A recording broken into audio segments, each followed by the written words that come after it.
Hey, what's going on, everybody? Coach Nick here with Coach Nick Fitness. Today, we are going over a super important topic here, which is going to be my top 5 exercises that I use with my primarily my female members in my group fitness classes that have bad knees. They have arthritis, they have meniscus issues. I have a lady who doesn't have an ACL, just doesn't have it. And these are the exercises that I use with them. And we're going to get into this right now after I ask you to be, depending on when you're watching this video, one of probably my first 10 subscribers. You may even be the first one. So please help me grow this channel. I really want to get these routines and this information out to more people. So subscribe, hit that notification button so you know when I put out a new video. Like this video, and yes, help me out. Help me out. Be my first subscriber. Maybe like third or fourth. But all right, I'm going to get right into this. Exercise number 1, we're going to do a good morning. I love good mornings for this, and I'm going to move this camera down just a little bit. And all you need is 1 dumbbell for this. So these are fantastic. So this is how I like to start a lot of people out who have knee issues that think that they can't do much lower body-wise, and that's a myth. You can do all kinds of things here. So good morning looks like this. Dumbbell is at your collarbone. You're going to get a little bend in the knees, and then it's all going to be at the hips. So very knee-friendly. So you're going to push your butt back. You're going to squeeze and stand. I like about hip width here. Again, make sure, don't do these stiff-legged. Have a little bend in your knees. Push your butt back. Squeeze your butt as you're standing, and that's fantastic. Make sure you don't squat this. So you're going to get a little bend in the knees. The cue I use all the time is push your butt to the wall behind you. So boom, we're back, we're squeezing, we're standing. So there's a good morning. I use these all the time, and they work super, super well for people who really can't squat very low or who just can't do lunges in general. All right, exercise number 2. This one is going to be the squat variation. Most people can do this squat variation, and it's a sumo squat. So I'm going to use, I like 2 dumbbells. We'll just start out with 1. That's completely fine. But sumo squat, all right, we're going to go nice and wide with the feet. And this seems to work well when we get in this wide hip position. We open the hips up. We turn our toes out to the side.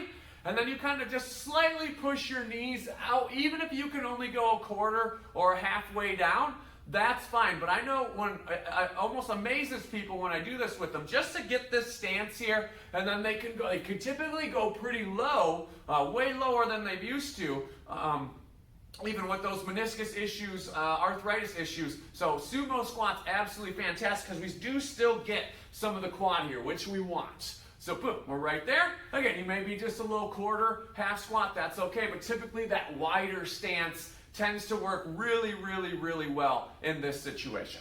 Okay, exercise number 3. Hold on, I had this here.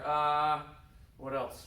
Okay, got it. We're gonna go. This one you said. Maybe I should have wrote these down, but I got it. So we're gonna go. You have to have a little mini band here for this. If you don't have this, just watch it. I highly suggest getting one of these because, again, you're gonna see a lot of theme here is that when we have knee issues, we really need to focus on strengthening the hips and the backside here. Yes, we need to get some quads, but we can fix a lot of issues just by getting the backside a lot stronger. So I love mini band stuff. So if we have one, it's just going to be our lateral walks with the mini band.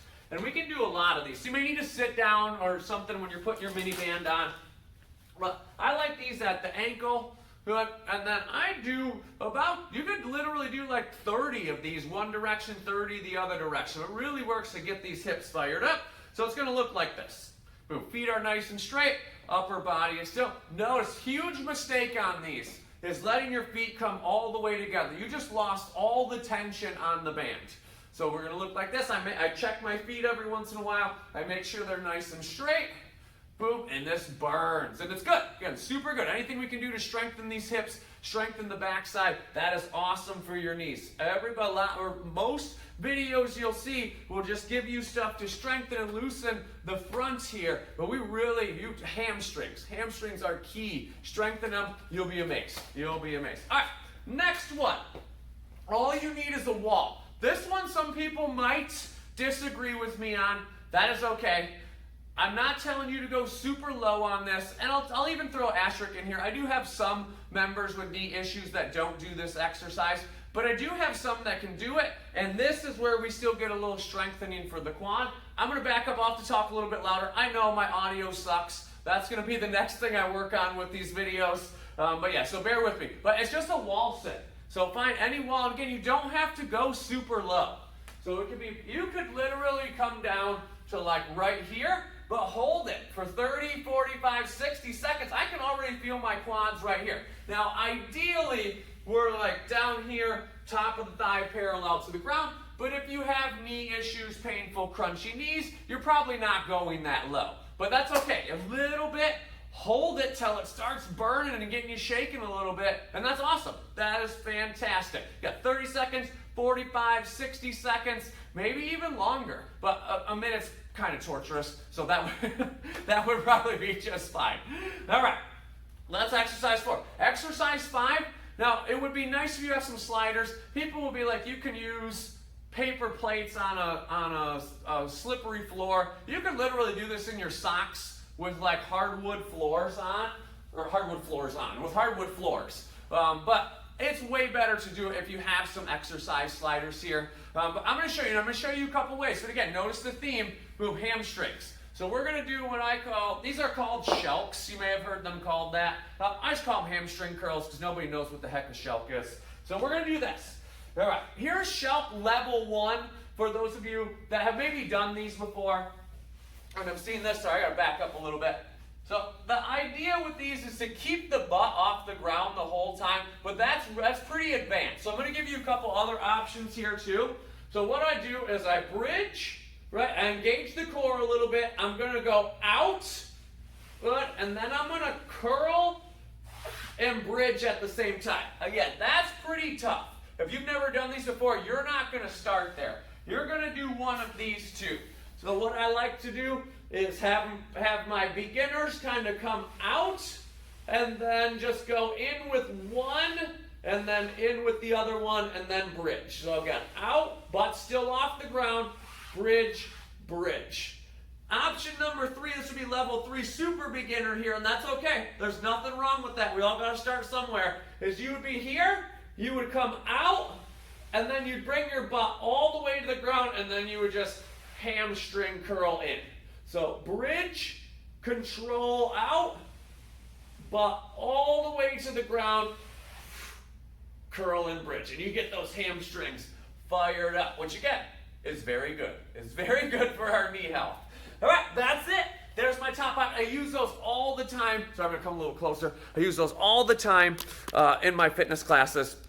And people love them because, again, that's one of the big things that people tell me when they like inquire about coming to my fitness class. Be like, hey, I have knee issues. Do you have modifications? I go, not only do I have modifications, but I have things that will actually help strengthen your knee, strengthen your hamstrings, get your hips strong, and all of that goes very, very well together. Again, you may never, depending on how bad your knees are, you may never. I'd like to get you to where you could do like at least some reverse lunges like that. But even if you don't ever get there, that's okay. We can use those 5 in a lot of different places there, and you'll still get a good lower body workout. You still get some booty work, which is good. You'll still get a little quad strengthening. And again, for the 18th time, we're going to strengthen those hamstrings, and that's going to be very good. All right.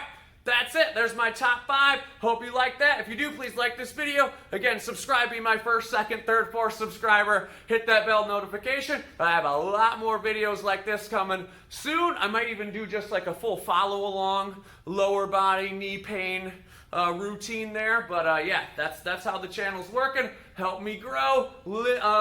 There's probably no links in the description yet. I'll kind of get some different stuff down there. I'm going to start linking to other videos and some products that I recommend that my members love here. So yeah, that's it. I'm out of here. I tend to ramble, so if you subscribe, get used to some Coach Nick ramblings at the end here. All right, peace. Thanks for watching.